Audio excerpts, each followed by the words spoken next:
The Road Freight Association says it supports initiatives to bring private players into the Port of Durban. This comes after the process of introducing the private players were reportedly halted. Let's speak more on this with Gavin Kelly, CEO of Road Freight Association. Gavin, appreciate your time. Thanks so much for making time for us. Obviously, multiple issues. We've just talked in the intro there about the introduction of private players and that process being halted. And it would seem from your experience that private players are a way out to dealing with the situation in Durban. Oh, good afternoon, Hugo. Good afternoon to all your viewers. One of the best examples, or one of the best ways of finding out whether private players should play a role, is to look at the harbors or the ports around the world.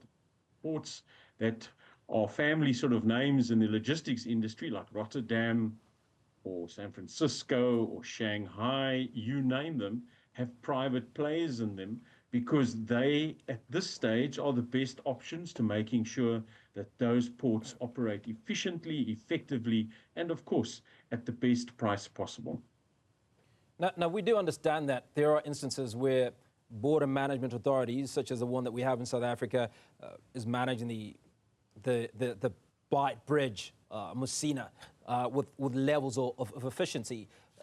Why is the same authority failing to manage what's happening in Durban?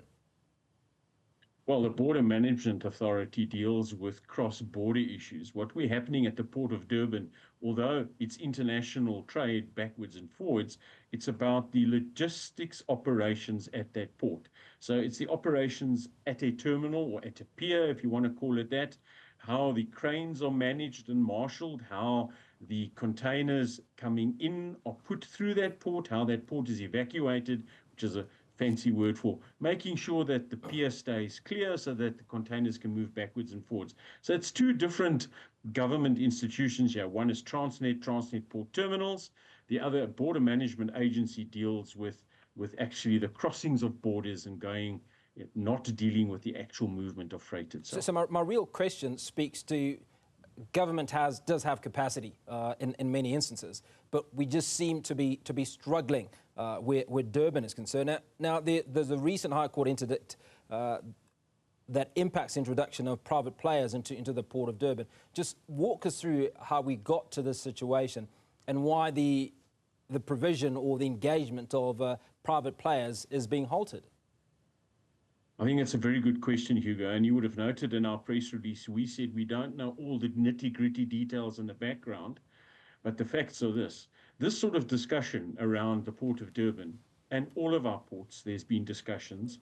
This sort of discussion at the Port of Durban has been going on for at least 10 to 20 years in some form or another. So we've been talking about having a private terminal, so allowing private players to come in and play, while the Transnet operated terminals remained in place. Obviously, over the last 5 to 6 years, this has become far more urgent for a number of reasons. The first one being the amount of movement that is happening through the port. And then secondly, in terms of how the port is actually not coping with the volumes, and the result is that the volumes are moving away from the port. So that's really the first thing. This discussion has been going on for some time. Then secondly, we have these promises or these engagements or these policy directives that have come from Transnet, again, over 10 odd years or so, saying we're going to do this, we're going to allow this, we're going to get others to play, but they never do. And now, when we thought finally we were going to get some private entity into the port to start getting the port to work at least at one pier at a higher level, we all hope, obviously, it's all put on hold and we're back to square one. And that's really the frustration. Now, thoughts like state capture come to mind. Issues of corruption over the years always play center of any conversation. Could this be, in your mind, one of the challenges around allowing private entities into this space? Well, Hugo, it could be a protection of interests. We don't have any information at this stage that would point to any sort of capture or any sort of corruption. In the court papers and in some of the statements made by the entities involved, and even the RFA has called for open, transparent processes to appoint any sort of private operator. But at this stage, we're not aware of any skullduggery. So what's the way forward for you, do you think, Gavin? Well, I think we need to understand very clearly what is it that we need to do. I'm now speaking from a Transnet point of view, a government point of view. The entity that holds the monopoly over the port, which is government, Transnet, they know what needs to be done. So put out a tender, re-tender, put it out, put it open, let everybody and his dog or her dog apply, and then go through a process so that we can get somebody appointed. That's the first thing. The second thing is we need to put down timelines. We cannot fiddle around now for the next 10, 15 years. This has to be done very, very quickly. Now, Gavin, one of the things I picked up is that losses are estimated in the region of 1 billion rand a day, if I read correctly. And part of this is because much of the business that should come the way of the ports in Durban are now going either to Namibia or Mozambique. Well, shipping lines stop at a port and it's on their route. It's like when you would drive down from Johannesburg, for example, down to Durban, and along the way you'd stop off at a town and you would go and have a cup of coffee and have a rest or whatever. Shipping lines also have a route very similar to that. And what they do is they book cargo on that vessel that they can drop off at ports along the way and obviously then pick up other cargo.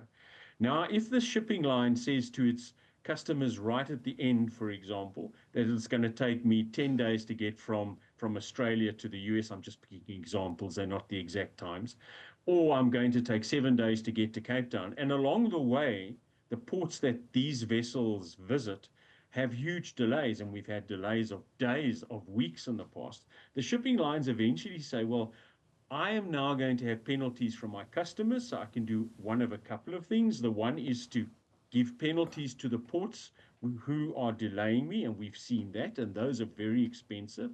They can be up to $50,000 a day, depending on what the ship is carrying, what its timeline is, etc., etc.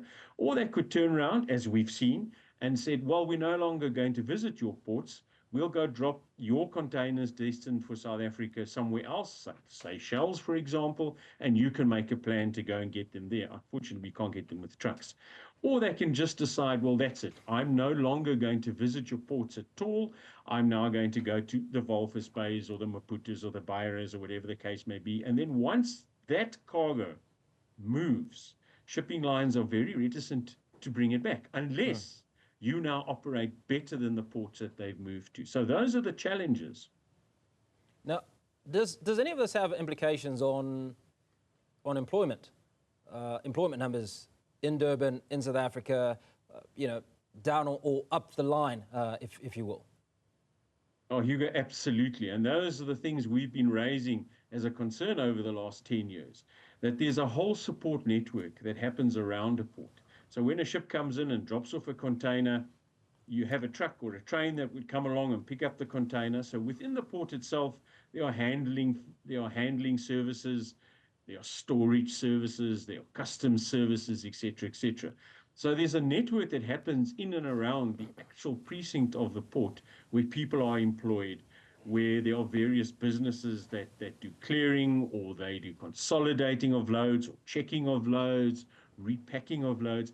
Then you have the next set of businesses which would then transport that away, and all the support businesses to that. So the people who provide food, who provide medical assistance, tires, spares for the trucks, for example, all these secondary industries that are there. There's even hospitality industries for the truck drivers, etc., etc. So once you start to fiddle with the flow, when I say fiddle, when that cargo volume starts to drop through a port, all of those direct and ancillary services that support the port and everything the port does and the movement around it, all of those are affected, and that's employment. So people start to lose their jobs. Now, have you had any conversations with the line ministry regarding these challenges, Gavin? Over the last 20 years, Hugo, we've been talking to Transnet Port Terminals, to Transnet.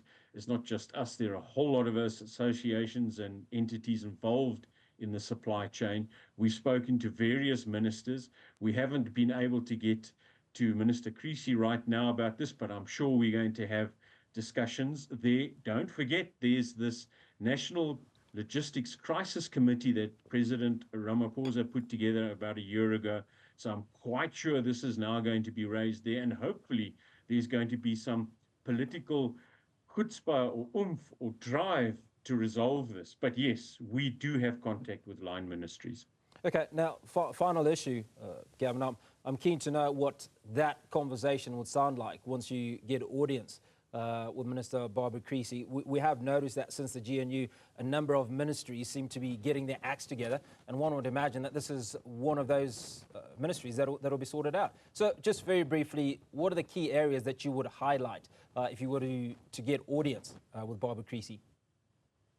Well, we interact with Minister Creasy over a number of things. There's driver's licenses, there's foreign drivers, there's certain regulations in the Act and axle masses, et cetera, that we chat to her about. This would be a different discussion because it's a multimodal thing. But basically, we chat to line ministers about anything that affects the road freight sector or has a broader effect on the economy of the country itself. Gavin Kelly, always good to speak to you, CEO of the Road Freight Association, giving us a narrative of what his wish list would look like should that meeting happen with Barbara Creasy, Minister of Transport. And that's